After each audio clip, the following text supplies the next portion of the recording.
Okay, good evening, everyone, and welcome to the June 24th, 2021 edition of the Plaistow Zoning Board of Adjustment meeting. Dee, would you call the roll? Peter Below, Here. Dan Lloyd, Here. John Blinn, Here. Jonathan Gifford, Here. Gary Ingham is excused, Jim Unger, Here. Barbara Burry. Here. Also note that we have a guest with us tonight. We have Michael Murray here to my right. He is an applicant for an alternate membership position to the board. So he's going to observe this evening, and we'll get to talk to him after the applications. I note he's wearing red as fresh meat would.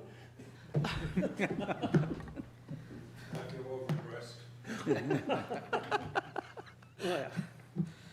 Okay, Michael, would you lead us in the Pledge of Allegiance?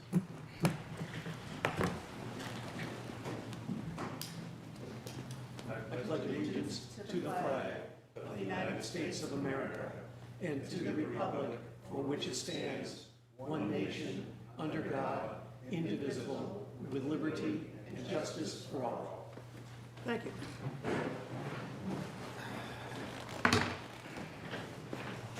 One of those pleasant traditions of small-town government. Oh, they're good. I love that. Yeah, well, they're good. Folks, we've got more chairs stacked up in the back if you care to grab one and sit down. Sorry, we just didn't expect an overflow gallery this evening. I know, this is rare. Yeah.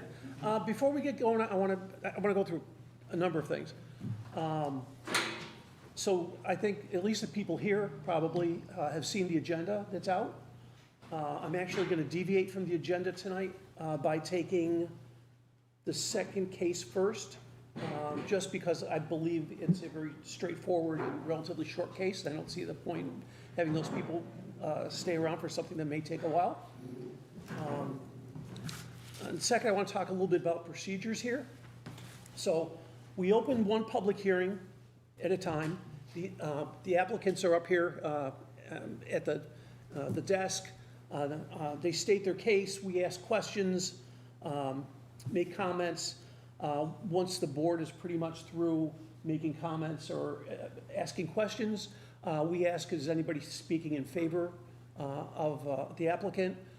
If somebody is speaking in favor, we need to ask you to come up to the desk there. No, I have a mic here. Sorry. I have a Come handheld. up over there and grab the microphone so you could be recorded. We'll be asking for your names and addresses for the record. Okay? Then after we're done with anybody speaking in favor, we ask, is anybody just asking questions or speaking against? And we go through the same drill. Okay? Once I ask that any questions people have go through me, the chair. I appreciate if you don't address the applicant directly. Just say what you'd like to learn or make your comments, whatever. Once all of that is done, we close the hearing and... Well, the applicant has a chance to rebut first. And the applicant has a chance to rebut, right? And we may have, at the end of the day, one or more of us up here may have more questions. Sometimes it takes a little while to get the questions to percolate up. And then we'll close the hearing, we go into deliberative session, where we can't take any more input from anyone, the public, the applicant, nobody. And we discuss the case and generally come to a vote and take a vote on the matter at hand. Okay, does that make sense? Okay. Sadly, most people out there haven't seen the ZBA meeting before, so I really want to give you an idea of the lay of the land. All motions made by board members will be in the affirmative to grant. That's just a matter of convention. As often as not, we vote against something if it doesn't meet the criteria that we have to follow. Yeah, it shouldn't be considered indicative. The format shouldn't be considered indicative of how any member, including whoever made the motion, might vote. Written notices of decisions will be sent to the applicant and made available for public viewing within 5 business days.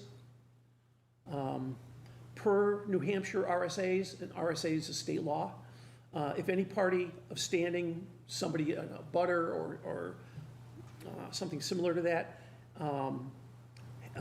believes that the board has erred in their decision, they have 30 days to request a rehearing. No permits will be issued within this 30-day period. The board reserves the right to continue our deliberations on any matter if we feel we need to consult with legal counsel or someone else. All decisions will be made in accordance with New Hampshire RSAs. All three of the hearings before us tonight are asking for variances.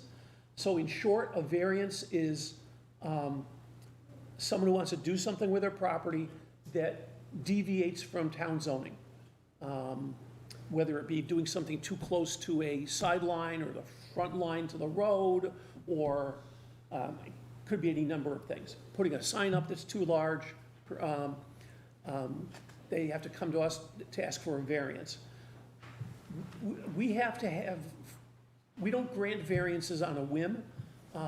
The state laws, the state RSAs actually give us 5 criteria that we have to agree the applicant has met before we grant a variance.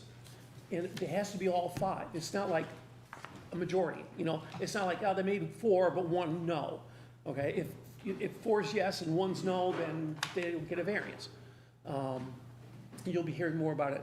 I'll be going through the criteria in detail when we get to deliberations. I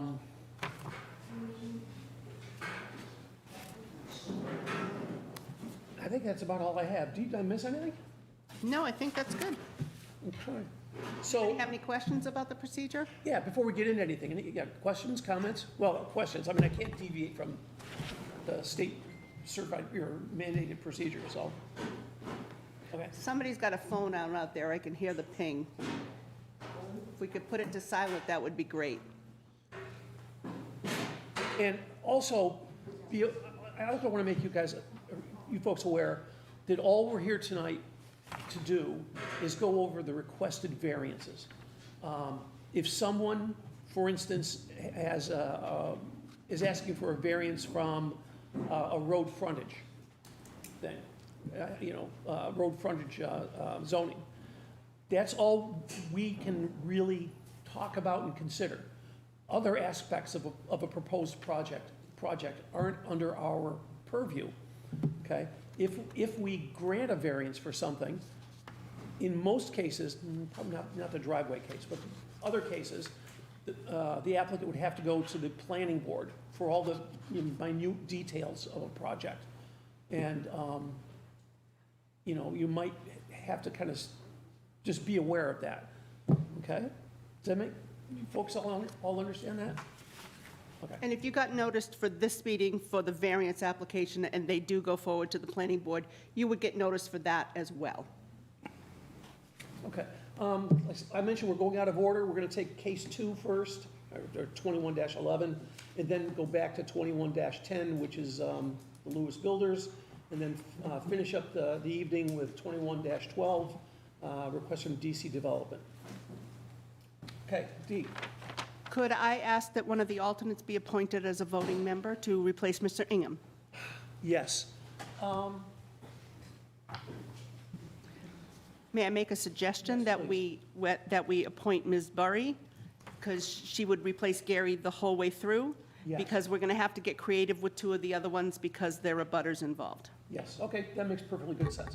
And Barb, it's great to see you back at this table again, being my mentor back too long ago. Okay. Are we going to put the minutes at the end, or are I'm sorry? we going to save the minutes to the end of the meeting? Let's say the minutes. Okay, perfect. Okay. Case number 21-11, a request from Richard and Marie DeLuca for a variance from Article 3, Section 220-9.1 to allow a residential driveway to be 5 feet from the property line where 15 feet is the minimum required. The property is located at 79 Old County Road, Tax Map 32, Lot 14, in the Residential Conservation 2 zoning district. The property owner of record is DeLuca 2018 Trust, Richard and Marie DeLuca trustees. Mr. and Mrs. DeLuca, if you could come sit up at the table up here. And then when you get there, I just need you to state your name and address for the record. And while they're coming up, I also, When you get up here, you're going to have a seat, and then I need you to state your name and address for the record. Okay? And you're going to need to use that microphone.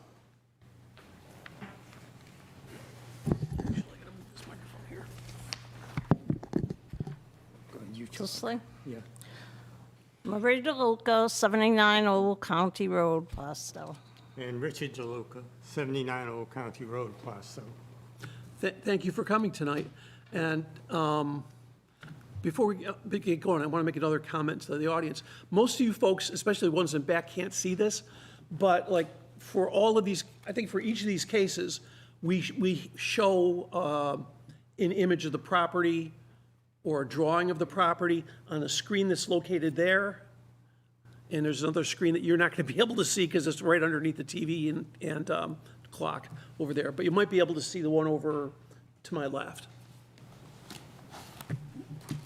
I'm wondering if we can swing that around so they can see it. They need it? Is it possible? Sure. Everything's The possible. cable, You need it? the cables, I was thinking that the folks here might be able to see it better than the one up on the wall, I think that's true. if we can swing it a little bit.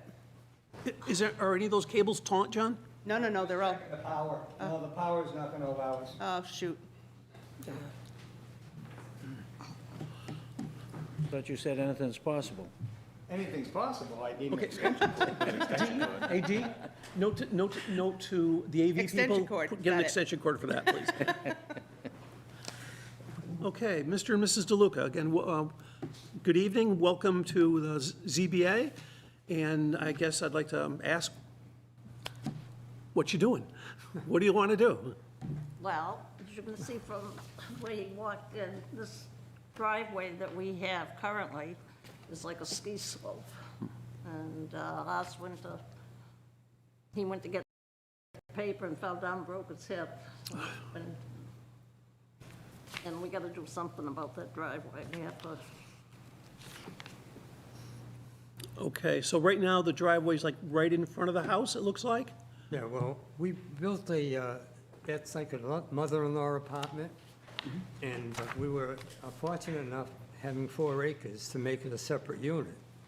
So it's a separate unit from the original house. And we moved into there because it was smaller and we wanted to downsize. But unfortunately, the driveway came out a lot steeper than I expected. So we like to put the driveway along the property line, which abuts the town property, which is a forest, and no one's ever going to build there anyway. As far as I know, no one can build on that property line. And there's a stone wall that separates the property, and we want to put the driveway in about 5 feet away from that stone wall. The reason we can't go any further, because it'll butt into our new septic tank and leach field. So we've only got about 20 feet to play with between the property line and the field. So that would just make room 5 feet for the setback, 10 feet for the driveway, gives us 15 feet, 5 feet of clearance on the. We also want to enlarge the area around the west side of the garage in order to make more parking available for visitors. Because as it is now, if we get 2 visitors, there's no place, they have to park on the steep slope. And so we want to extend the parking lot around the west side of the garage. Okay. So presently, there's another driveway. There's an existing driveway that services the main house, Yeah. right? And that looks like to be just to the east of the leach field? What's that? It's like on the other side of the leach field from what you're proposing? Yeah, it's between the leach field and the stone wall. I mean, the present driveway is on the other side. Oh, yeah, it's, that's right. So I guess, so it isn't possible just to extend the existing driveway down to the ADU? What was that? Extend the existing driveway all the way down to the accessory dwelling unit? I don't know what you mean. I think they may have. Well, the existing, the existing driveway goes right up to the garage, and it extends down to Goes- Oak Okay. County From Road. our garage, the driveway goes, Oh, okay. Right down to the Okay, so street, it does go there, but it's just very steep. Okay, sorry. I just wanted to make sure I understood it. The drawing is a little difficult for me.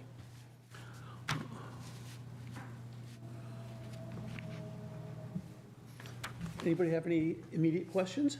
Oh, I assume, because this must have been for the dwelling, because it all says proposed. That all exists now. This Right. was a page out of the septic plan. Oh, okay, yeah, so that's all exists. The dwelling is already built. right, that's, Right, yeah. just that driveway did not come out the way it was. right. Yeah, you can see just by the contour lines, it's pretty steep.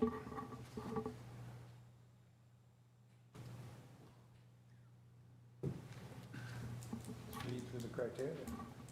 We'll get there. I just want to make sure people have questions first. John or John?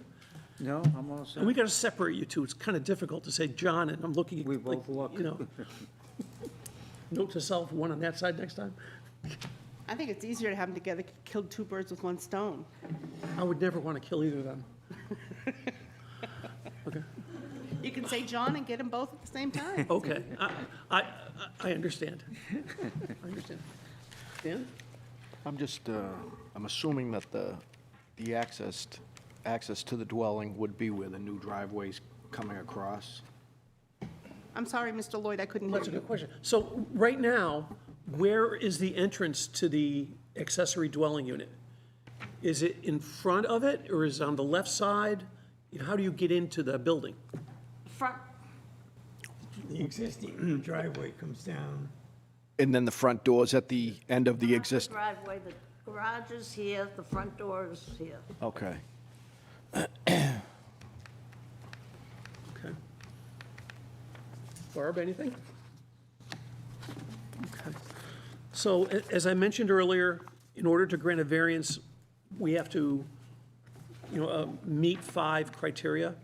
And on page 3 of your application,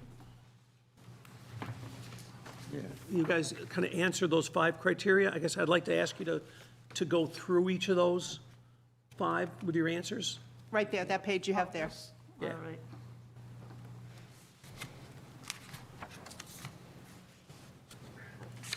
So the proposed variance won't be contrary to the public interest?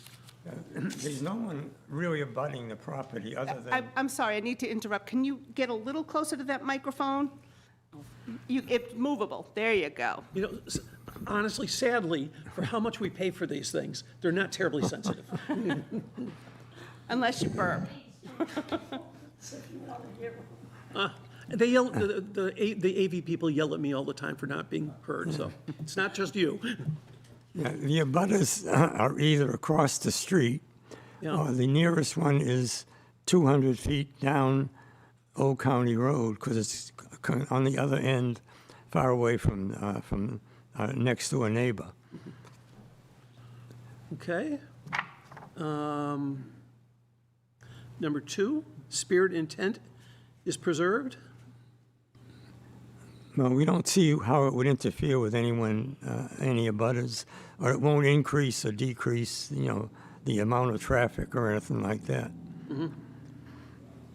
Okay, the third one is a tough one, I admit. There's substantial justice in granting the variance because, and any loss to the individual that's not outweighed by a gain to the general public is an injustice. Well, I broke my hip, and that was tough, and I'm still recovering from it. Well, yeah.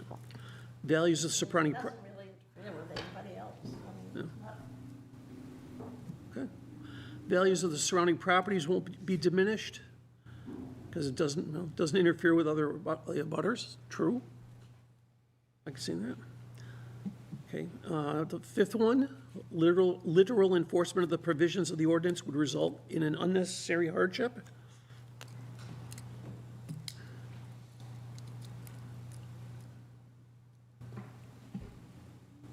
Wrote that one of the current occupants suffered a broken hip when walking up the current driveway. So the current driveway's too steep to use in winter. Okay. Does anybody have any questions and comments on this? No. Jonathan or John? No, no. Okay. Is there anyone out there speaking in favor of this proposal? Is there anyone speaking against this proposal or have questions about it? I did not receive any emails in either direction by 3 o'clock today. Okay. Then, unless you have something final to say, I'll call this to a close, and we'll deliberate and make our decision. Thank you very much. Thanks for bearing with us. I know, coming in cold, it's not an easy thing, I know.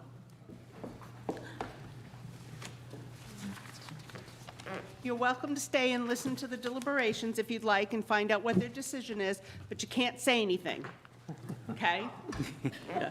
No cat calls. Yeah. No making faces at them.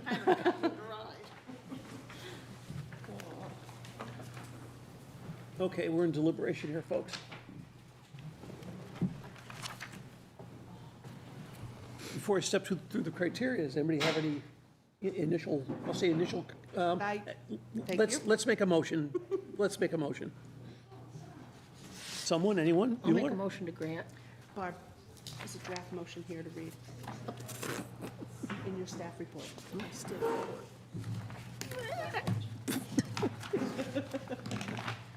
Can't do it just, no, last page of the staff report, which is the front of it. Which is the front of it. Can't just do them that way, the way we used to. We can't do them the way, okay.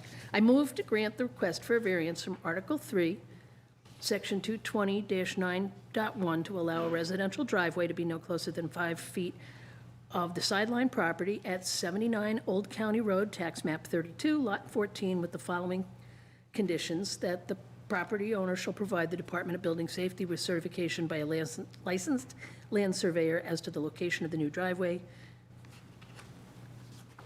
Do we have a second? Second. Thank you, Jonathan. Okay. I think the long and short of it is, at the end of the day, it sounds like the driveway extension that was put in, they thought it was going to work, and it just doesn't work because it's too steep, and especially in wintertime. And you can see, you can see the contours, of the proposed one versus, what's the yellow highlighted one versus what's there now. Is a lot different. Yeah, I mean, on the pictorial, not the map that you have up here. Yeah.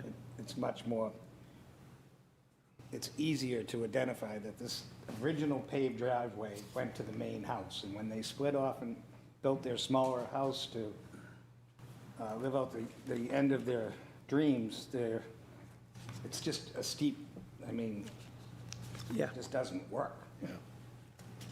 So And there's really no other place to put it. yeah, there's really no other place when you look at septic and everything else. And it works, it abuts town property that's the town forest. Nobody's gonna be doing any building on that. When you read through the criteria, number 3 just sings out to me that it fits. Right, but remember- It needs to happen if they're gonna stay in that property. Yeah, but that's just one of 5. But yes, I agree. So I take it, damn, I can't ask. So the town was noticed on this, and the town didn't offer up any objections. Correct. Okay. Okay, well, let's step through the 5 criteria. Variance won't be contrary to the public interest. Well, I think there's a public interest in letting people, live their lives in their home. And even if they hadn't put in that driveway extension whenever they did the ADU, they would have had to propose this or something similar to get to that ADU. So, I don't see how it's against the public interest at all. Again, if anybody has any differing opinions or opinion of your own, please chime in. The spirit of the ordinance is observed. Well, they're coming within 5 feet of the property line. And that's still going to be a narrow driveway. It's still going to be a narrow driveway. There is a wall that separates. Mr. Lloyd, I'm going to have to ask you to speak a little bit louder for me. Your It's- comments are important. I want to make sure they get in the record. It's still going to be a narrow driveway, even with the 5-foot setback. Yeah. There still will be a separation from the town property by the stone wall that's there. So it's not like they could, people could accidentally make it another 5 feet too wide and encroach on town land. Right. We've seen stuff like that before. 3, substantial justice is done. I think if we didn't grant this, I don't see where, in particular, the town gets anything out of this, out of us saying no. So I think substantial justice is done by granting this. The values of surrounding properties aren't diminished. Again, I've seen no evidence, and I have no belief, having gone up and down Old County Road a number of times, actually, just as in this last week looking at this. I don't see how it would diminish anybody's property value. Literal enforcement of the provisions of the ordinance would result in an unnecessary hardship. Well, yeah, I think it would result in unnecessary hardship because, using that existing drive all down to the ADU doesn't seem to be a practical solution, and we've seen it cause problems already. A broken hip is nothing to take lightly. Also, the width of that existing driveway, they're probably backing out instead of having the turnaround up on the top, which is a safety aspect for Right. that Old County, they kept moving on that road. Yes, they do. So being able to have them have the ability to turn around on the top of that driveway is a huge safety Yeah. benefit for the neighbors as well as the resident. True that. Yep. Anything to discuss, or do we know how we're going to vote? I'm all set. Barb? This is the first one in a long time? Want All to savor set. the moment? Okay. Okay, Dee, I think we're ready. Peter Below, Yes. Dan Lloyd, Yes. John Blinn, Yes. Jonathan Gifford, Yes, Barbara Burry. Yes. Your vote is 5-0-0. Okay. Again, people, butters and such, That's the first time you guys have ever gotten applause. I've never heard applause here. I've been doing this gig for 20 years. But if you're going to applaud some folks getting something done, this is the perfect couple to do it. Perfect couple. Let's hope the night goes just as well for the rest of it. Okay, give me a second to organize myself here. We're going at Mr. and 2110, Mrs. DeLuca, Pete. you are all set, and if you'd like to go home and relax, help yourselves. Thank you very much. Have a nice evening. Okay, before we do 2110, I believe somebody, Nope, that would be Jim Unger, and he's already not. Oh, nope, I've got him backwards, sorry. him backwards. Got him backwards. I believe somebody has something to say on that? I'm going to have to excuse myself from that case because I'm an abutter. Okay. Shall we set up a chair for you out there? I can find one. You can find one. You're a selectman, you know how to find things.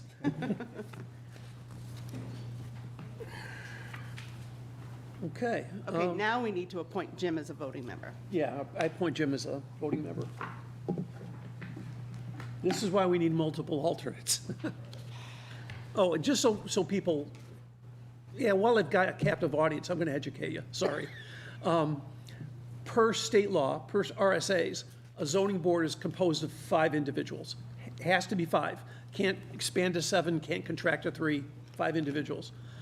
Also, according to state law, in order to pass a motion, requires a minimum of 3 votes. Okay, makes sense so far? 3, a majority, right? Well, if somebody can't make it, somebody can't attend one of these meetings, and we don't have an alternate, then we'll have 4 people sitting here, in which case, they still need 3 votes to pass it. And in fact, it's conceivable we'd have a board of only 3 people, in which case it would have to be unanimous to pass anything. So to help, that doesn't seem, to most people, to be fair to the applicant. So in order to kind of help things, keep it as fair as possible, we have alternate members. They don't sit in on every case, but when need be, they're educated, they're trained people with, the doing their best for the town and trying to keep up to 5 votes as often as possible. But even with 2 alternates, there are occasions we're down to 4. So, which is one reason why we have somebody else applying to be an alternate tonight. Okay. Dean, would you read the case? Sure. Case number 21-10, a request from Joshua Manning, Lewis Builders Development, for a variance from Article 5, Table 220, 32FC1B, to permit a lot to be created by subdivision 4 feet of frontage where 200 feet is the minimum required. The property is located at 17 Harriman Road, tax map 50, lot 78, in the LDR zoning district. The property owner of record is Gerald E. Holt. What I'm going to do is, did I see you bring a plan in? I have one, yeah. If you could point it towards the gallery here, that would be perfect, but I'll also put it up on the screen. Sure.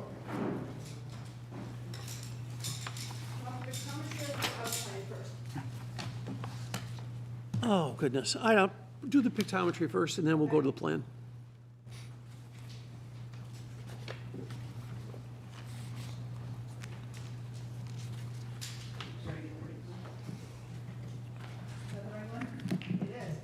Boy, sometimes I'd rather be looking good.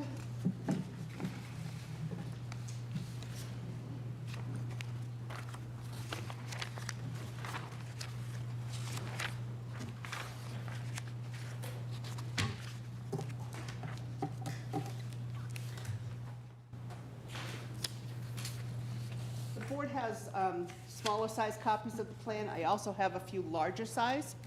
I don't need it. If you need to see them, or I'd be happy to maybe share them with members of the audience, as long as they promise to give them back.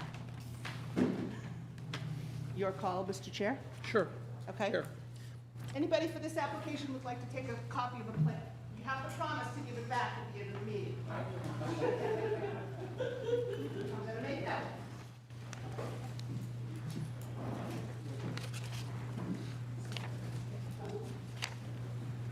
Yeah. There's a couple of them back there. Anybody else? Can you share with them? Yeah. We'll see, because I want to keep my own notes on here. Okay, we got one.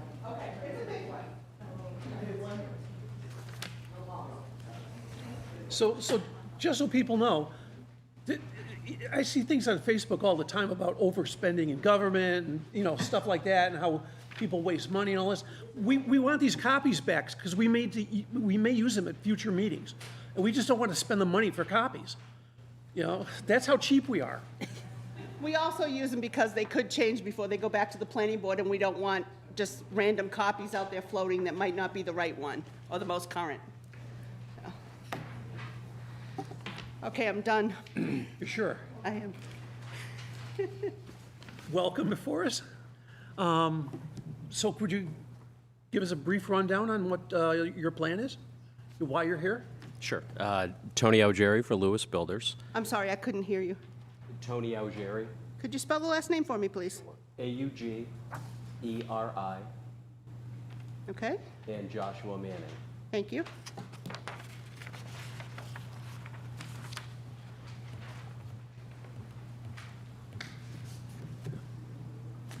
We're good to go. Great. Okay. Excellent, thank you. Good evening. We're here on behalf of the homeowner of 17 Harriman Road, Mr. Gerald Holt, who has assigned provided an authorization as part of our application. Yep, we have it. To the board for a variance on the frontage requirements for the town of Plaistow under Article 5, Section 220-32 FC1 lowercase b. Very good. Got it all. The current standard is a 200-foot frontage requirement. The owner is seeking to subdivide his land into two pieces, and one with his existing structure to remain, and that parcel will retain 200-plus feet under the current standard. So that existing structure will still have the 200 feet under the current standard. The application here is for the variance of the second piece, the much larger parcel that is vacant.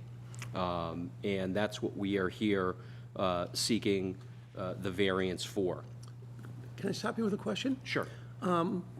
Looking at the lot that would be created that has the house on it still, I'm seeing that that's a 3.1 acre parcel as proposed? Do we have the? Well, that's what it says on the drawing. So, but there's wetlands at the back of that property. So town zoning is that you, in LD, the low-density residential zone, we need 2.5 acres of contiguous upland. So I don't know, I'm asking you, whether that wetlands on that property is 0.6 acres or less to meet that zoning requirement. Okay. Do you understand where I'm coming from? Yes. We do. So, Okay. Yep. It's not labeled on here, but it's, looking at the scale of this, I believe it's very close to that size. Okay. You might make a note to self for the future on that. But that really doesn't have anything to do with the variance you're asking for. But, you know, at some point, somebody else may raise that as a question. That's all. later on in the, Right. And send you back here if the answer's no, it's not quite enough. very good, thank you. Yeah. Okay. So for what we're here today, for today's application, is a variance on the frontage requirement with the owner seeking to subdivide his land into two parcels. That's it in a nutshell. Okay. I guess my first question is, so I've driven by here a number of times. I have friends down the road. But over the last week, I made a couple trips by here just in both directions, just to try to kind of get the lay of the land myself. And I note that where you're looking at that 100.4 feet of frontage, it's on a curve that's not super sharp, but it's a nice curve with a downhill. And I'm wondering how the sight lines are there. Yep, so, The board, so I can explain this. Unless there's a, you don't have this on the computer, right? Yeah, I do. maybe that way he could leave the, You read my mind. So, I'll also preface a statement with, as far as I know, on a town road, there's no zoning requirements for sightlines. If it were a state road, like Sweet Hill Road or Main Street, there's a 400-foot, Where you're placing that, you're gonna block a lot of people's view, because you're gonna be working on this screen, I would imagine, right? Yeah, so I Like here, we all, we know really good, we can all see it, right? here facing that way would work, so that they can see. You're gonna work up there, right? Yeah, I've got a sight line to answer that question, I've got a plan showing that sight line, so, Okay. I'm not sure if it's in, what you have in your No, I electronic. just got the first sheet. So what this plan, Joshua Manning, Lewis Builders, what this plan shows is a 300-foot clear sight line in either direction. That would be accomplished with some just clearing some trees on that existing corner on the inside on this property to be able to achieve that visibility, but it is doable. So we've taken a look at that just to see what that would look like, to make sure that a future driveway would be able to work on that corner. And where would your proposed curb cut be? The proposed curb cut would be right on the left side of the frontage, looking at this, the plan you have in front of you. So it'd be perpendicular to this section of roadway right here. So we don't have copies of that drawing. We don't have anything for the record. It was just more of an exhibit in case that question came up. It's not specifically So- what we're here But to I'm going to talk need to about. keep that, is what he's getting to. Yeah. You're going to need to leave Well, that sheet with And me. actually, I want to go on from there. I mean, if the board agrees with me on this, I'd like to see our Department of Public Works manager weigh in on whether he thinks that's adequate sightlines. Would you guys agree? Yeah. So I'm going to propose that we can go forward a little bit more if you like, maybe get through some questions and answers, but at some point, I'm thinking we should probably continue this a month to have our DPW supervisor look at that drawing, do a drive-by or whatever, and send us a letter. Okay? I was pleasantly surprised when you said it's 300 feet. I would have guessed less on the That's with western clearing- direction. With some clearing of trees. Oh, okay, okay, Yes. okay. Would you folks be amenable to that? Yes. Okay. Of course, yes. Okay, I but think since, that's the type of, that would also come up and be, that type of review would also get looked at the planning board level as well, correct? yeah, it would be. I think they would look at that as well. But I think, for us, I think that, at least for myself, that would weigh heavily on granting a variance or not. So, but we do have a full house. I think I'd like to also allow people to, ask questions and make comments here today and try to drag people back, as little as possible in the future, Sure. Because any continuance would not be noticed, correct? Correct. And so if we continue this and don't reach a decision tonight, to next month, you folks out in the audience won't be receiving another letter. So we might as well get through as many questions and comments tonight as possible when we have as many people here like we do. Josh, I messed up your easel. I was trying to move it out of people's way. But in fact, she destroyed it.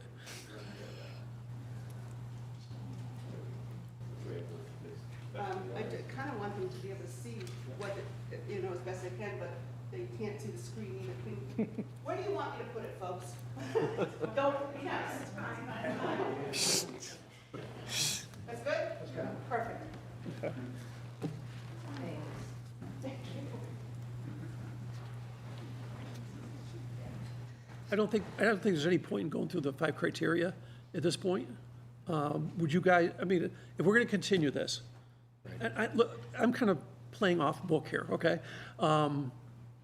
If we're going to continue, why don't we do the 5 criteria next month? Kind of just go to questions and answers now. Try to get as much cleared off the table as possible. Would it be amenable to submit, because we're going to be having some questions, answers, concerns you've raised? Absolutely. Would it make sense to provide to the board ahead of time of the next meeting a more streamlined supplemental submission, so it's all before you? Absolutely. Yep. As long as I have it by the application deadline for the next meeting, so that I have it available for public viewing for anybody that wants to take a look at it. Sort of be That's 2 the weeks. asterisk that I verbally didn't add to, That's okay. Which, which is 20 days before, or is it? It's 15 days before. 15 I days can tell you the exact date. and those updates would contain the curb cuts and the removal of greenery, whatnot, for the sightlines. Okay. The application deadline date would be whoops, wrong month. Hold on. Hold the phone. 14th. That's the application deadline. That's not the day we're continuing it to. We haven't announced that yet. I hear you over there. Would any supplemental materials also include how much acreage is the wetlands? And yes. Well, I think in particular, yeah, the wetlands on the lot that contains the house. Yes. Because that'll clear that question up straight away as well. You know, I didn't bring my planimeter with me, so I can't measure it directly. I'll bet you have one, too. I made one as a required undergraduate project in statistics class. And with regards to the size of the lot, should it not meet the calculation, that is something that, unaffected by the frontage, we'd still, before planning board, we'd have the ability to make that lot bigger if need be. Absolutely. Yeah, I'm not trying to, hold you guys up or stop that. It's like, just might as well clear as many questions up front as possible. Absolutely. Thank you.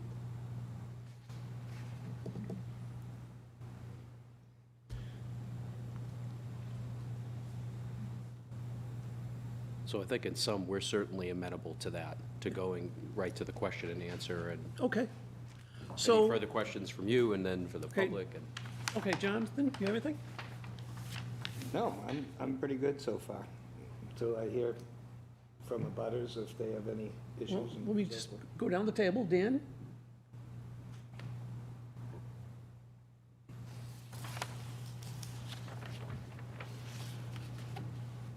I'm just thinking, We can you come back. guys are pretty much set on the frontages that go with each parcel, correct? That's pretty much etched in stone? Basically, what I'm getting at is, can you steal from one to be a little bit more in compliant, is what I'm getting at. we could, I'm sorry, Josh, if you wanted to, the intent was to simplify it, because by subdividing in this way, it would only require one variance versus two. Right. By leaving 200, over 200 on one of them. But to answer your question, if, for other concerns and otherwise, if that would I'm just assist in spitballing. the I'm trying process, to- yes, we have that flexibility. I'm just trying to think of how it would be more applicable. You know what I mean?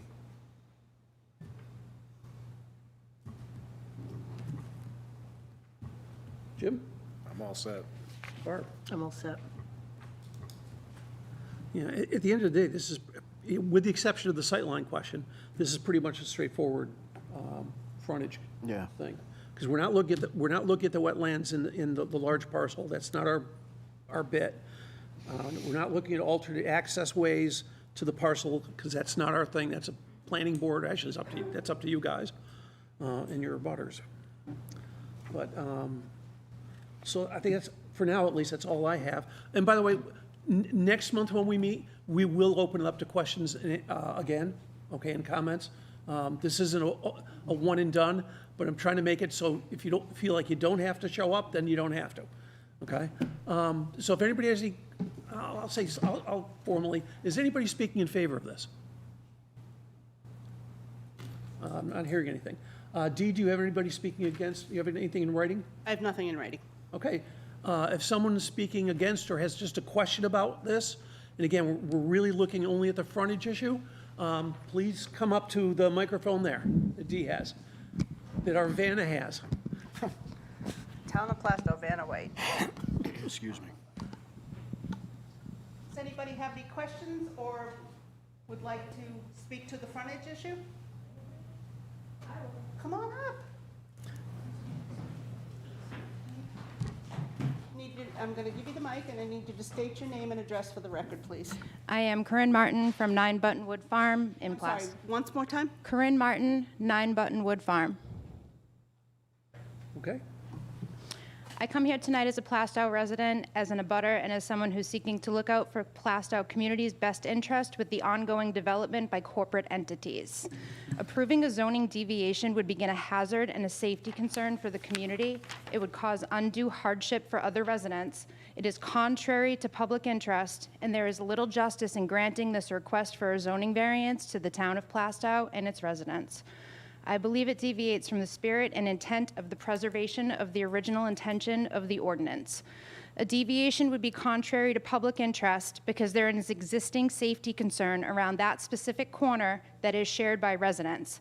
That area is around a corner and up or down a hill.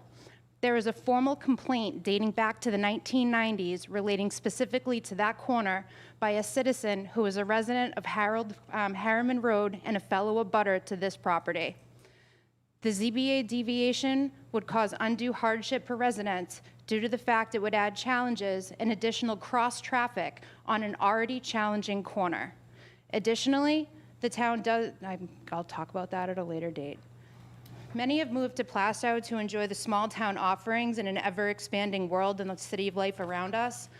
That's the intent and integrity of this small town, and many seek to keep Plaistow a small town village. At what point do we put citizens' concerns first and recognize that people are walking, they're walking their animals, they're walking their children, there are bus stops, and that is an extremely challenging corner. Personally, in the past, since I moved here, I have walked my dog down Harriman and up. It is a very challenging corner. When I received this, I took a ride down and I took a look, as well as reaching out to fellow abutters. There is an issue and a concern, and apparently one that's on record with the Board of Selectmen from the 90s, as well as a prior police report. At what point does personal responsibility and accountability and karmic repercussions get weighed in? And if we make this change and we allow access by zoning variant deviation for one house that has wetlands on it, that's going to be for a later meeting, I don't think that this is in the best interest of our small community. That's all I have to say for tonight. And just to clarify, if this goes forward, if we grant a variance, it goes before the planning board, and there are the people who end up looking at the whole property, you know, for As whatever well it is, as the 40-something acre, 46 acres as a whole. As well as the state looking at the wetlands that are back there to see the zoning and the grading and all of that. I've been in touch with the state regarding that. Again, And there is nothing not that's my been purview, permitted. Not my purview, so I just don't go into that. I understand. I've just been in touch with the state regarding that parcel of property. So thank you. Would you mind letting me keep that copy that you read off? Sure. I didn't say everything, but That's- I'm sure I'll be here for more. Thank you. It just makes it easier to type up what you did say, which is cool. Thank you. Thanks. Anyone else have any questions, comments, whatever? Come on up. I mean, God, you guys all came in here, and for, just so TV land knows, we must have 20 people here. I mean, if 2 people Right over here. say something, I mean, it's like, come on, guys. I'm going to ask you to state your name and address for the record. My name is Anne Marie Zanfania, 20 Harriman Road, Plaistow, New Hampshire. Can I ask you to spell the last name for me, please? Can't spell that. It's like I know, it's like Smith, but you know. ZANFAGNA.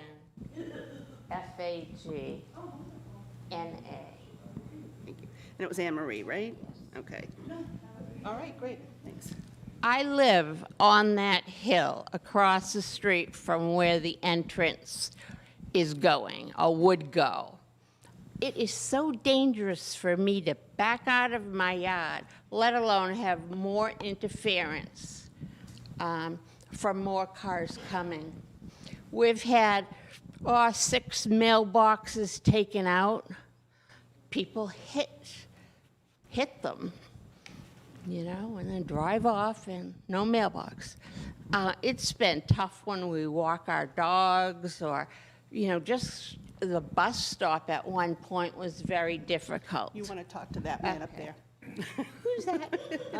The bus stop was very difficult, you know, because Jackie didn't get picked up at her house. She had to go another house up. You know, it's just dangerous, very dangerous. And no one listens to the 25-mile-an-hour speed limit. You know, and when I pull out, I do it fast so I don't get hit. Because you can any second. It's very dangerous. Just for the record, when I did my drive-bys, I was doing 25 or less. Thank you. Actually less, because I was trying to see what was going on the lot, and I didn't want to plow into something. So, Well, that's good that you can see the predicament that we have. I only live 3 blocks from there. Okay. Thank you very much. Thank you. Thank you. Thank you, ma'am. Okay. Yes, ma'am. Ma'am, sir, I'm not sure. In back. Come on up. No, Pete. Oh, different one, sorry. I thought she was talking about a different one. So-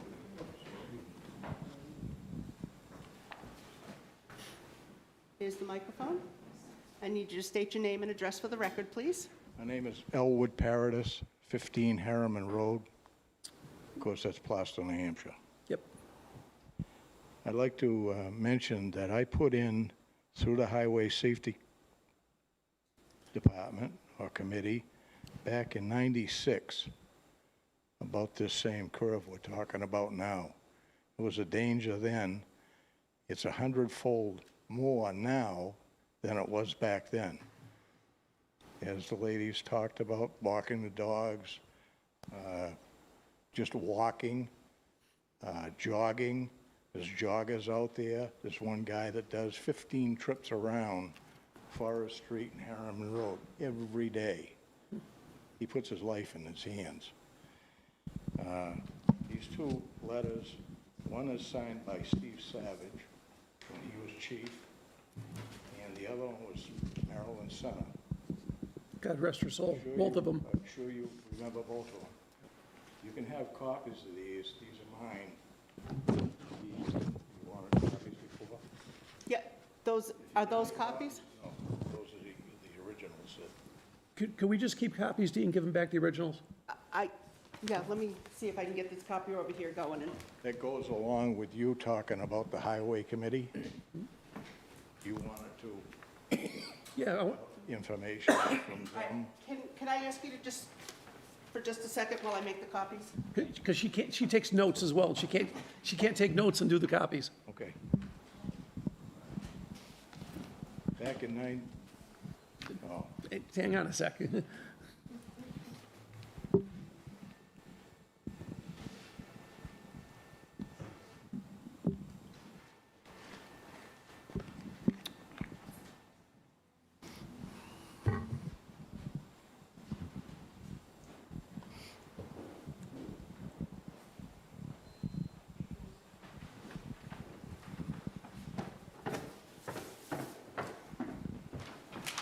Couldn't go any faster?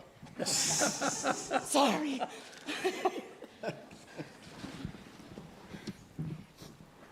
Let me know when you're ready for them to be read into the record so everybody can get the benefit of what they say. When he's done speaking, then we'll read him into the record.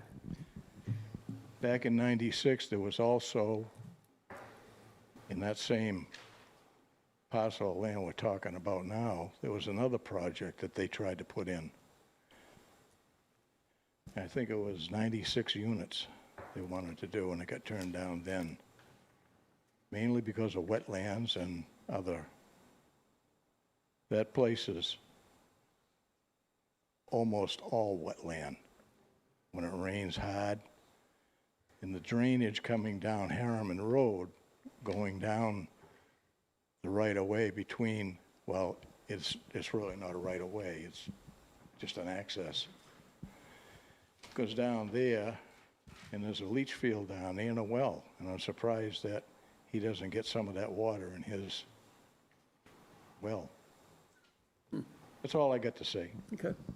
But it is a big safety issue, and it should be Okay. recognized. Thank you. Thank you. Dee, would you read the letters, starting with Marilyn? Okay. This is from the Highway Safety Committee addressed to the Planning Board, dated April 10th of 1996, regarding a driveway between 15 and 17 Harriman Road. Attached are a petition from residents of Harriman Road and the Highway Safety's response to those residents. Because we expect the developer of the backland to come before the planning board, and because one of the lots calls for one house on 43 acres, we are unanimous that the planning board be aware of our concerns that future development could be proposed, which could cause further traffic on Harriman Road. Signed, Marilyn P. Center Secretary. The other letter is addressed to Mr. Paradis at 15 Harriman Road. Dear Mr. and Mrs. Paradis, thank you for your letter dated of March 25th, which was also signed by your neighbors addressing your concerns about the driveway, which is planned for between 15 and 17 Harriman Road. Highway Safety shares your concerns, and we have forwarded a letter to the planning board to make them also aware of these mutual concerns. We ask that you and your neighbors be vigilant, and we also do the same. If there are significant changes, please let us know, and is signed by Stephen C. Savage, Chairman, who was the police chief at the time.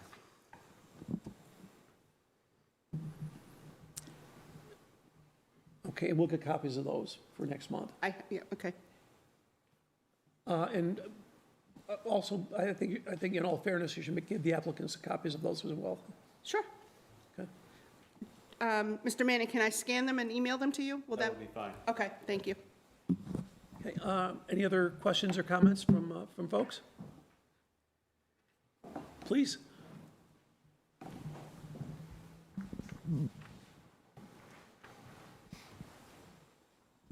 Thank you. Susan Colby, 32 Forest Street. And I just had a question, and I apologize if it's in the documents. Just to be clear, so the existing house will retain a little slightly over 200 feet of frontage with approximately a little over 3 acres. And then the entrance, the 100-foot access, that's for 43 acres? Correct. And that's located, is it actually on the hill? And I apologize for not doing some drive-bys myself. It is, so if you look at the front of the house that's there, from Harriman, right? Yep, is it to the It right? would be to the right. So is it on the hill and on the corner? It's not, yeah. And with just 100 feet for 43 acres? 46 acres, okay, with the house remaining at the 3 feet. Again, this is kind of out of our purview, but just so you know, a town road, right of way, so the road plus, a little bit on each side that, they can put utilities down, is typically 50 feet. Okay. Okay, and the entrance there is just over 100. Okay. I also actually remember this coming up before. It's come up in the past, and it did not pass at that time. And I share the concerns being on Forest Street. I travel Harriman Road, multiple times, and it certainly is a tricky corner. It's certainly a tricky corner if anyone is walking. There's not a lot of sight now. I understand if you remove trees and you remove foliage, it could perhaps extend the sight line. But it certainly is being on the corner and on a hill. It's certainly tricky. So it would be interesting to see, and I know that will be continued next month, if in fact there is 300 feet of sight. Yep, and again, we're asking Danny, where's the one mind? Garlington, our highway supervisor, to take a look at it and give us a letter. Okay. About that. Thank you. That's all. I just think it's a very dangerous corner, and with only 100 feet of frontage, it would certainly be a concern. Sadly, it's not worse than some others in this town. I'll be perfectly honest with you. I'm up on Sweet Hill Road, and when my kids were little, I would not let them take bicycles down Pollard or Forest. Certainly. No way. Certainly. All right. Thank you. Yep. Thank you.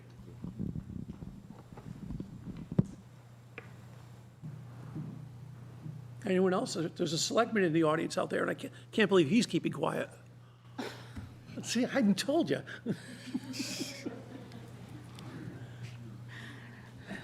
Please state your name and address for the record. John Blinn on 4 Harmony Way. And in discussing the fact that this is a dangerous hill in a corner, in the wintertime, it would even be twice as bad. And then we're funneling cars down to another bad intersection, which is where Pollard, Harmony, and Harriman connect. And so we're just taking 2 bad situations and making it a lot worse. So in the wintertime, all this danger just doubles. So, you know, I just wanted to point that out, that the intersection where Harriman comes on to Pollard, and I live on Harmony, and it goes right into, they connect. When we come out of there in the summer, we can't see over the crest looking up Harmony. So we have to inch out of our street and hope nobody's coming, because you can't see them, and they can't see us. So, and that's in the summertime. In the wintertime, it's just crazy. And any, you know, the other abutters who have walked down there, they've seen it, and that's why they're here. That's all I have to say.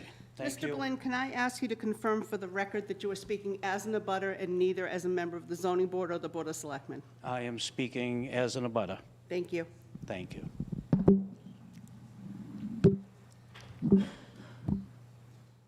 Anything else, folks?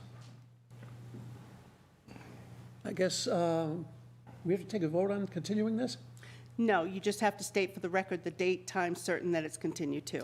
Okay, then when's the next meeting? I wrote it on that piece of paper for you. I believe it is July 29th. Yes. So this is continued to July 29th, and we'll get it settled then, okay? You will not get another letter. This is your notification that this public hearing is continued to July 29th. We're going to continue on with the next one, so if as you exit, if you could shh a little bit so we can keep the meeting moving along, that would be great. Excuse me. Okay, we'll talk to you then. We'll see you next month. Thank you. Yeah. Thanks, guys. Thanks, guys. If you got my plan, I need it back.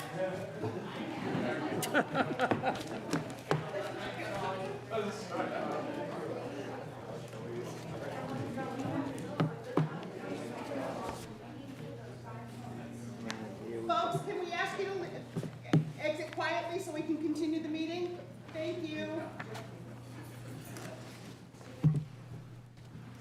Oh, we had a lurker in the back, did we? Mr. Zilch just came around the corner there. I've never been in a meeting here where I couldn't see everybody in the room.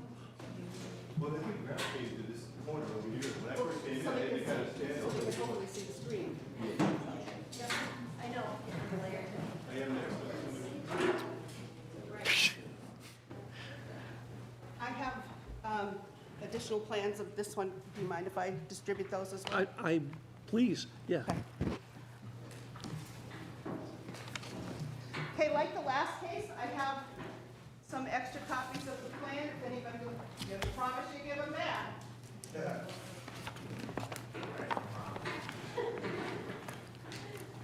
Anybody else?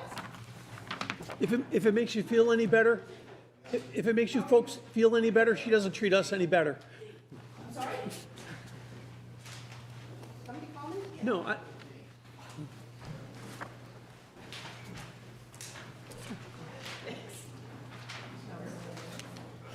So before we open this hearing, I don't know if you folks were here for the last hearing or not. Honestly, I couldn't see everybody. So I want to tell you, we're looking at one variance here, which is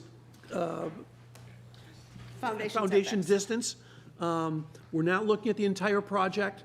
That's a planning board thing. The only thing that we're concerned with tonight is the distance between the foundations of the dwelling units, I should say. No, the that's the dwellings. foundations, not the dwellings, because some of them are attached. So it wouldn't be the dwellings, it's the foundations. Well, no, Yes, if if they you have a were- if they- triplex, the dwellings are attached to each other. if they were, what was it called, garrison-type buildings, sometimes the first floor is actually wider than the foundation. Setbacks are for us from the foundations, not the dwellings. That's what it says in the ordinance. Okay. So that's what we're here for tonight. Dee, why don't we open this hearing? Case number 21-12, a request from DC Development and Construction LLC for a variance from Article 6, Section 220-48G3 to permit reduced setbacks from foundation to foundation from the minimum of 50 feet to no closer than 30 feet. The property is referred to as Sweet Hill Road rear, tax map 41, lot 83, in the medium-density zoning district. It is accessed by an extension of the Stephen C. Savage Way. The property owner of record is John Alden Palmer Jr., Revocable Trust of 2006, Janet Palmer, successor trustee, and I do have copies of all the trustee documents in the file. So, before we get going, we need to make note that Mr. Blinn is returned to the board. Okay? And Mr. Unger has recused himself? Thank you. Okay.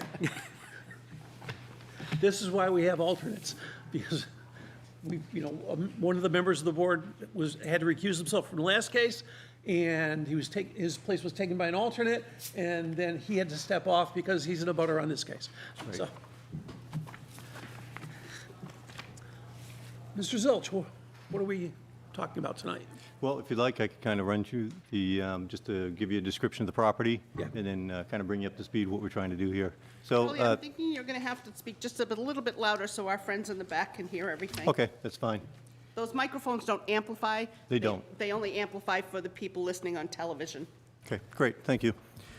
Charlie Zilch from SCC and Associates, here on behalf of the property owner as well as the developer, DC Development and Construction LLC, Steve Doherty, who's with me tonight. In the back of the room, just raised his hand, so if there's any questions, he could help answer some of those questions as well. This is for that property located behind the safety complex. Dee gave a pretty accurate description. So the site is identified as tax map 41, lot 83. It's an MDR zone property. It contains 20.02 acres, and it has 51 feet of frontage at the end of the 50-foot wide public way. The public way serves the safety complex, and also known as Stephen C. Savage Way. That roadway commences at Elm Street on the south side of the safety complex, runs past the safety complex, and is fully constructed right up to the property line. As you know, there was an obligation from the town of Plaistow with the previous landowner, Mr. Palmer, in exchange for some lands, to build an access to the property line, and that has now finally been completed right up to final pavement right to the property line. So is everybody familiar with where the property is? Yep. Okay. So currently the property is under the care of the family trust. And as you're well aware, they have an interest in developing the property with a marketable plan so they could sell it. And so we made a successful application to this board in 2019 for a potential planned residential development. As you may recall, that development consisted of a 15-unit, non-age restricted multifamily condominium development. 2 variances were granted, one for the lack of frontage and for frontage on a town-approved roadway, which is still somewhat applicable because we only have 51 feet at the end of the roadway, and it still, at this point, has not been accepted as a fully accepted town roadway, so that's still applicable. The other variance was for a well radius requirement that is no longer part of the zoning ordinance for PRD, so that's no longer applicable. So still the one outstanding variance remains.